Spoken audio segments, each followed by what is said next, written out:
novamente no Grupo Espírita de Ibatiba, no palco do Grupo Espírita de Ibatiba, Espírito Santo, para estudar mais um pouco do livro básico da doutrina espírita, que é o Livro dos Espíritos.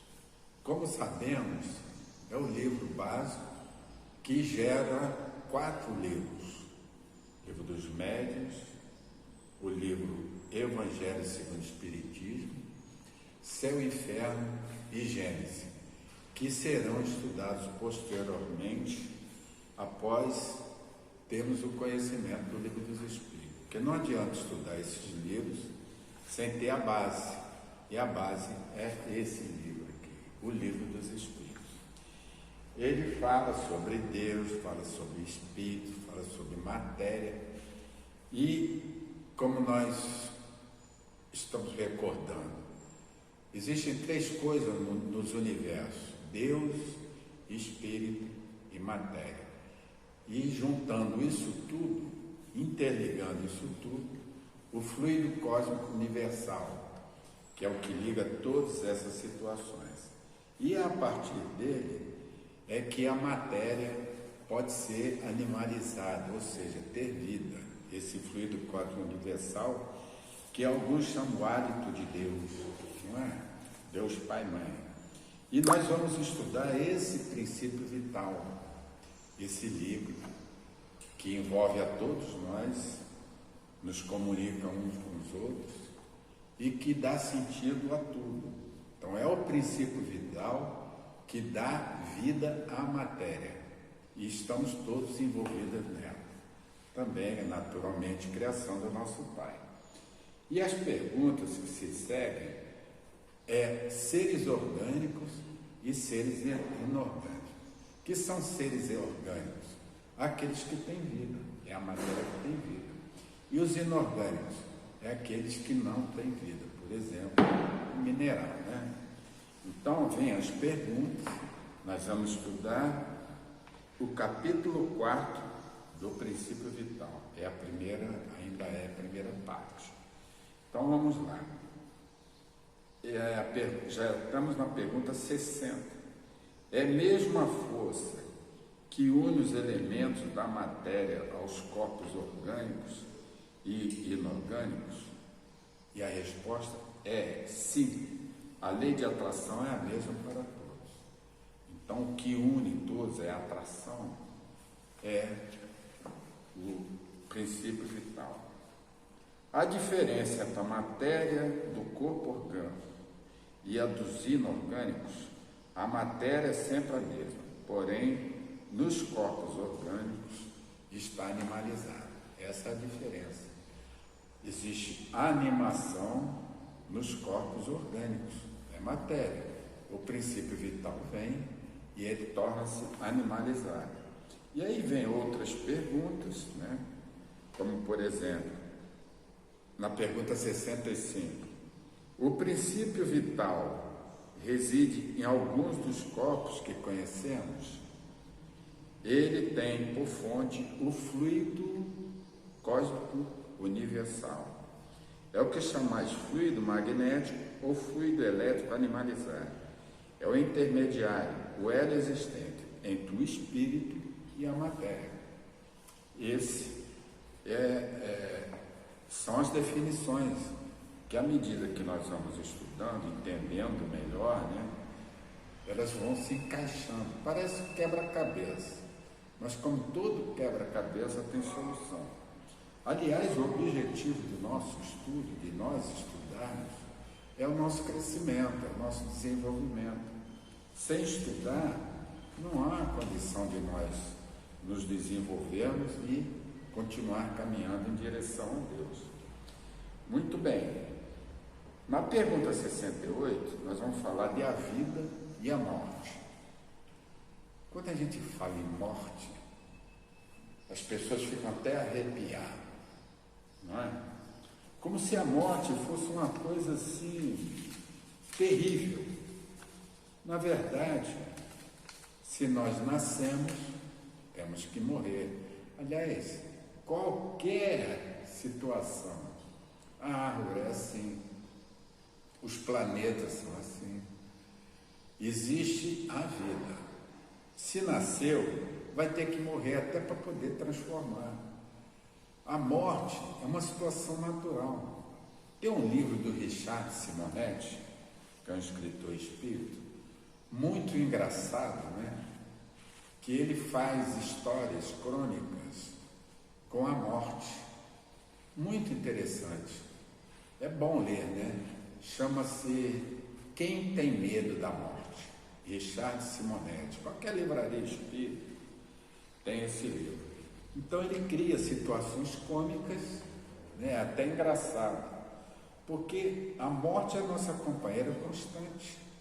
Agora, se nasceu, tem que morrer.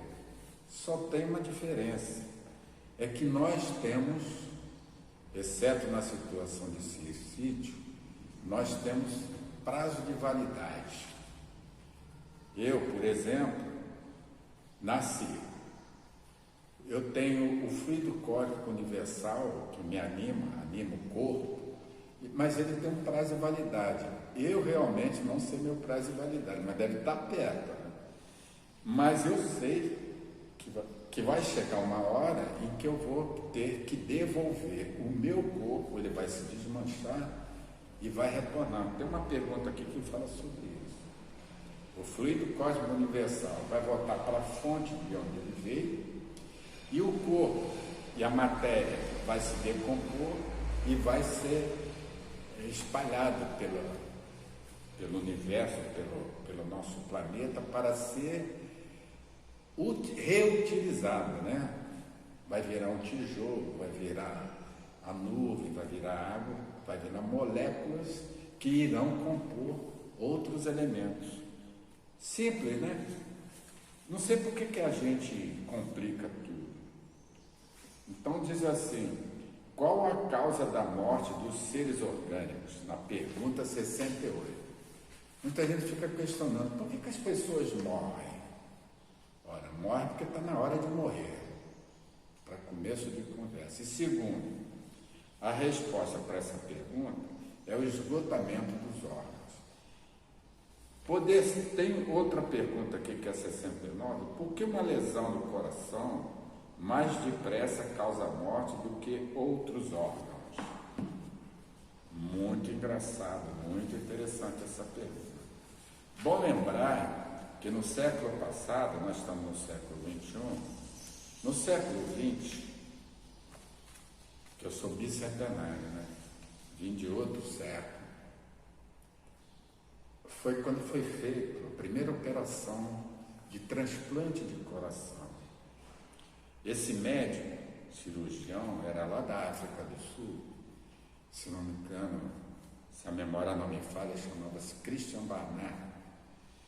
Foi o primeiro cirurgia de transplante de coração. A ideia que tínhamos é que se tocasse o coração, nós morreríamos. E hoje se faz transplante de coração, de fígado, de uma opção de coisas. E a resposta para essa pergunta que foi feita, nós temos que entrar na época do Kardec, 1857. Então, na época dele, o coração era o órgão principal. Hoje, nós entendemos o seguinte: a morte cerebral é constatada, né? A morte é constatada a partir da morte cerebral e não mais do coração. E todos os órgãos que temos, e aqui fazemos um apelo pela doação de órgãos, né? É que qualquer órgão pode ser utilizado. Você pode doar seus órgãos, do coração em diante, menos o cérebro, naturalmente, por enquanto, eu acho. Mas todos os seus órgãos podem ser utilizados por outras pessoas. Inclusive, é um ato de caridade fazer isso. Mas a pergunta que nós fizemos é o seguinte: por que uma lesão do coração mais depressa causa morte do que as de outros órgãos? Resposta dos espíritos superiores é que o coração é a máquina de vida. Não é, porém, o único órgão cuja lesão ocasiona a morte. Ele não passa de uma das peças essenciais. Quer dizer, o coração é um órgão como o outro, mas é a sede da alma no corpo humano, é no coração ou no cérebro, né? É onde se aloja o espírito. Mas o coração era trazido como função principal do corpo, e até hoje é, né? Só que a constatação da morte do corpo humano é constatada pela lesão cerebral. Quando para as funções cerebrais, aí a pessoa realmente morreu. Então, nós estamos aprendendo, através da doutrina espírita, até esses conceitos. Mas a morte, ela só existe para o corpo humano, para a matéria, e não para o espírito. O espírito não morre. Nós somos imortais, somos luz, somos filhos da luz.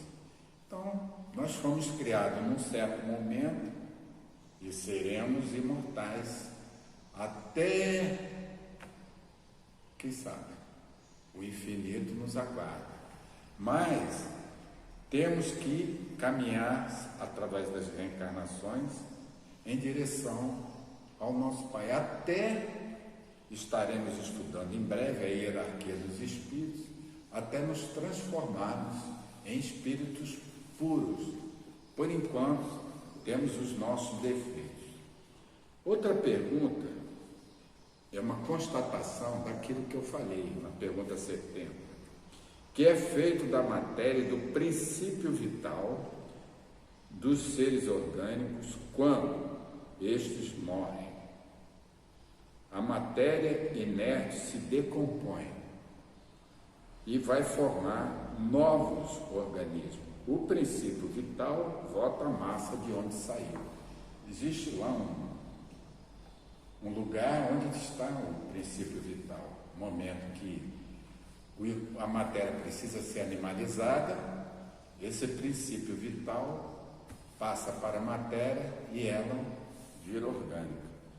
E a matéria que nós utilizamos, ela passa a ser decomposta para ser utilizada na formação de outros compostos, né? A gente até pode brincar que muitas vezes o tijolo da nossa casa existe uma molécula nossa.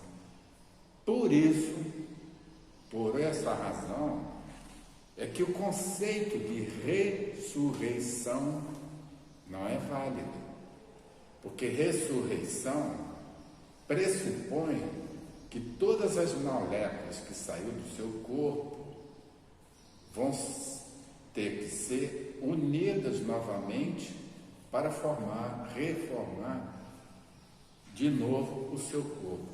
Isso parece meio absurdo, né? Como é que você agora vai desmanchar esse prédio aqui para tirar umas 10 ou 15 moléculas, do outro prédio mais algumas, da água, do vapor, pegar todas essas moléculas para recompor seu corpo humano? Para pensar. O objetivo da doutrina espírita, um dos objetivos, naturalmente, é fazer as pessoas pensarem.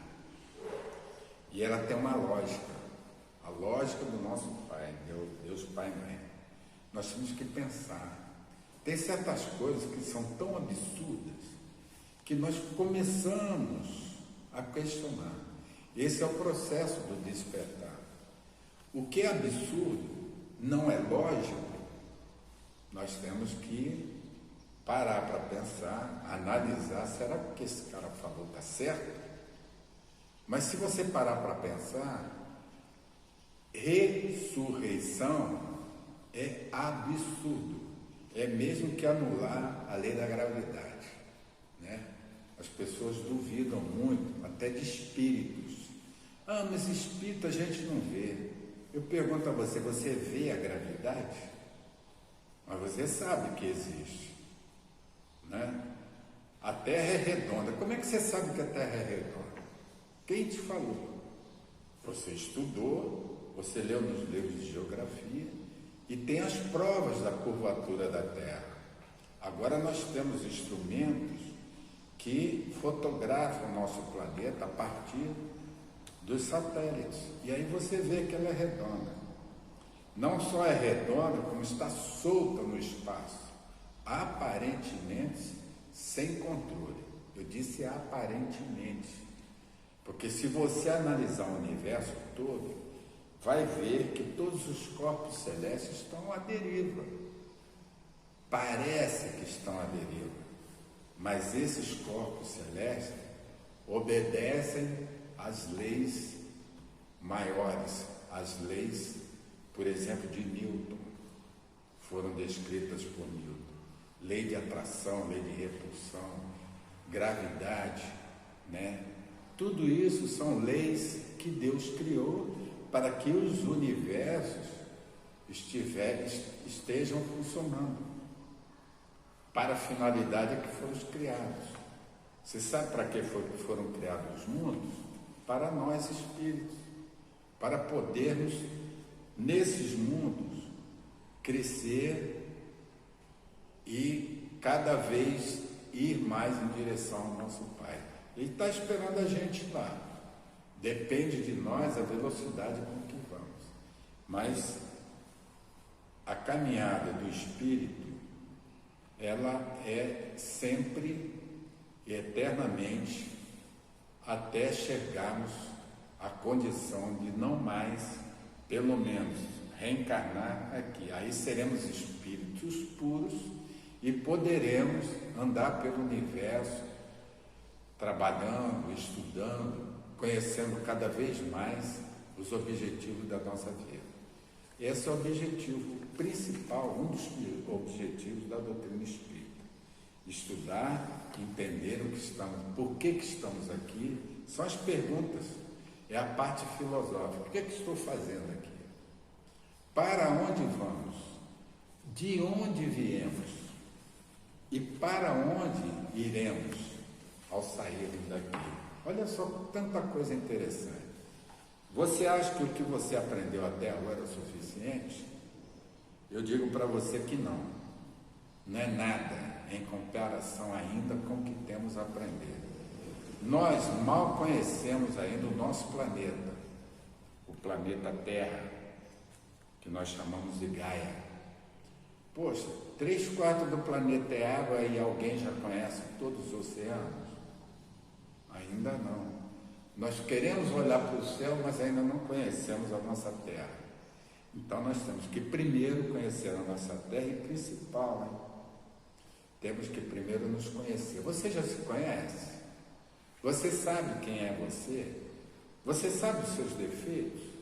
Pois é, nenhum de nós sabemos. E estamos ainda aprendendo. É uma das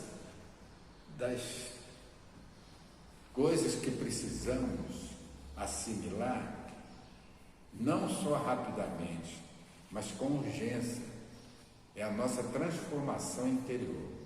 Isso é urgente, porque iremos, com toda certeza, para a 5ª dimensão. Já ouviram falar nisso? Já falei sobre isso na transição planetária que já está feita. E a Terra está esperando agora, nós espíritos, irmos em direção a ela na 5ª dimensão. Você sabe o processo que eu estou falando.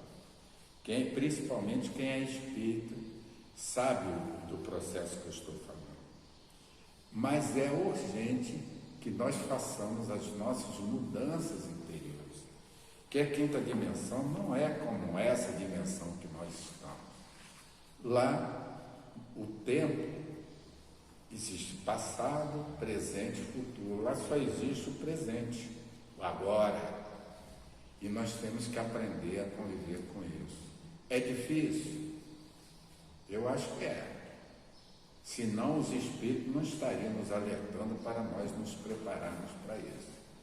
Mas vamos ao estudo, né? Continuar estudando o livro dos espíritos, porque agora vamos falar de inteligência e instinto. A inteligência é atributo do princípio vital, quer dizer, aquele líquido que chamamos atributo vital, ele é inteligente? A lógica diz que não. Não. Pois que as plantas vivem e não pensam. Só tem vida orgânica. Então, aquele fluido cósmico universal vai impregnar a planta. Quando você planta a semente, ela começa a viver, né? Cresce, mas já tem a vida orgânica, mas ela não tem inteligência. Os animais também não têm inteligência. Então não é o fluido cósmico universal que dá inteligência. A inteligência e a matéria são independentes, porquanto um corpo pode viver sem inteligência. Já sabemos disso. Mas inteligência, só por meio dos órgãos materiais, pode manifestar-se. Necessária que o espírito se una à matéria animalizada para intelectualizar. Então, quando eu fui gerado, recebi uma carga de fluido cósmico universal, mas eu já vi inteligente, ou melhor, Deus me deu a inteligência, mas a minha matéria, o corpo, foi intelectualizada e recebeu essa carga de fluido cósmico, que eu não sei a duração. No meu caso, no caso de vocês, cada um tem um tempo, e esse tempo esgotado vai ser separado, né? Qual é a fonte da inteligência? Pergunta 72. Já o dissemos, a inteligência universal. E aí, é acertado dizer-se que as faculdades instintivas diminuem à medida que cresce a intelectual? A pergunta 75. Nós, no nosso crescimento, recebemos uma inteligência rudimentar que nós chamamos instinto. E esse instinto, ele vai embora, vai sempre estar conosco, mesmo nós recebemos o racional. E muitas vezes é melhor confiar no instinto do que na razão. Interessante isso, né? Porque o instinto vem conosco desde outros reinos. E foi dado para nós para nos defender, para nós podermos crescer, e isso fez com que nós crescêssemos muito, enquanto a nossa razão estava sendo utilizada e usada, né? Chega um momento em que a razão vai sobrepujar o instinto, e aí nós passamos a analisar as questões. Essa é a parte científica. Tem pessoas, isso é o caso das mães. As mães têm um instinto materno maior do que qualquer outro. Então, é daí que pode-se dizer que muitas vezes o instinto é melhor do que a razão. Tem uma subpergunta que diz assim: por que nem sempre é guia infalível a razão?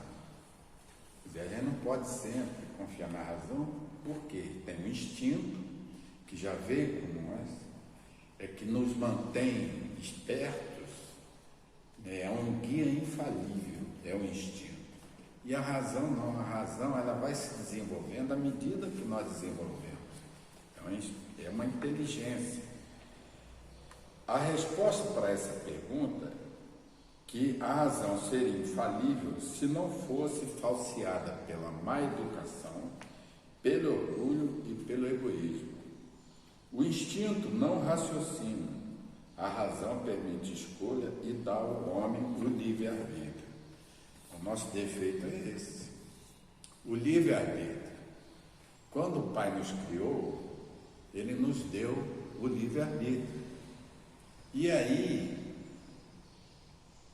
iniciamos uma jornada, muitas vezes na ignorância, na maioria das vezes na ignorância, como diz na pergunta 120, que nós não nascemos maus, nós nascemos ignorantes. E essa ignorância ainda não distingue o bem do mal, que é uma das coisas que nós precisamos ainda aprender muito. E isso estão nas cartas de Cristo, por exemplo.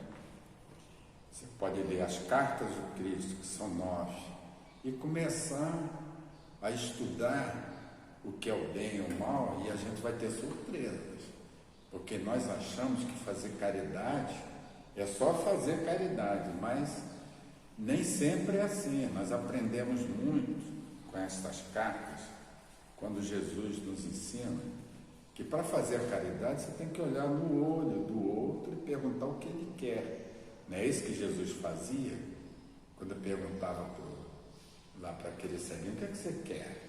Ah, eu queria enxergar de novo. Tudo bem, então você vai dar para a pessoa aquilo que ela quer e não o que você acha que ela quer. Esse é o segredo da caridade, por exemplo. Então, no livro dos Espíritos é onde nós aprendemos, a partir daí, os fundamentos básicos para a nossa futura educação. Como eu disse, a doutrina espírita não veio para mudar ninguém, ela veio para fazer raciocinar. Nós não tínhamos essa vontade de raciocinar. Nós sempre questionamos errado. Nós temos que questionar, até para questionar, nós temos que questionar certos. E é isso que nós estamos aprendendo a fazer. Nós vamos, a semana que vem, começar a estudar a segunda parte do Livro dos Espíritos. E ele fala do mundo espírita ou mundo dos espíritos. Tem coisas interessantes, como, por exemplo, principalmente, na minha opinião, a pluralidade das existências. Tem também a hierarquia dos espíritos, para nós podermos entender como é que funciona. Tem espíritos inferiores, os medianos, espíritos puros. Aliás, é bom deixar bem claro que, para efeito didático, apenas para efeito didático, Kardec fez essas classes e enumerou-as. Mas de espírito puros para cima, naturalmente, ele não trouxe essas informações. Então nós vamos chegar até espíritos puros. E a definição é que são espíritos que já tiveram uma série de reencarnações, já passaram pelas expiações e provas e se elevaram a um nível que não tem mais necessidade de reencarnar em corpos perecíveis, segundo Kardec e segundo os espíritos superiores. Então, é essa matéria do Livro dos Espíritos, segunda parte, que vamos começar a entender e falar sobre os espíritos, ou seja, nós. Está na hora de nós aceitarmos que somos espíritos imortais na longa caminhada de crescimento através das reencarnações em direção ao nosso Pai e Mãe. Então deixamos aqui o convite e agradecemos a atenção que você nos deu agora, hoje, nessas questões. Colocamos à disposição os comentários ou dúvidas, se tiver, que pode ser tirado em qualquer casa espírita do Brasil. Nós não somos donos da verdade. E, aliás, somos espíritos também na fase de crescimento. Somos ainda imperfeitos. Ninguém espere de nós perfeição, que perfeito só Deus. Nós somos perfectíveis, ou seja, temos a tendência à perfeição, mas temos que nos preparar para isso, temos que estudar para poder chegar a um nível de espírito puro, ou pelo menos chegar à quinta dimensão para poder aprender muito mais. A nossa vida inteira é servir e aprender, aprender e servir, aprender a servir, e assim por diante, sempre aprendendo alguma coisa. Aliás, o Espírito da Verdade colocou: espírita, instruí-vos, espírita, amai-vos. E esse amai-vos, nós também teremos que aprender, assimilar e colocar em prática, que é muito difícil, mas não impossível. Tanto não é impossível que o que tem de espíritos puros por aí é muito. E a tendência nossa também é ser puro. Aliás, como sempre digo, eu sou luz, eu sou filho da luz. Então a minha tendência é sempre ir em direção ao nosso Pai. Então, sou filho da luz, você também é filho da luz. Acredite, você é poderoso. Fiquem com Jesus, fiquem com Deus Pai e Mãe, e até para a semana que vem, se Deus quiser.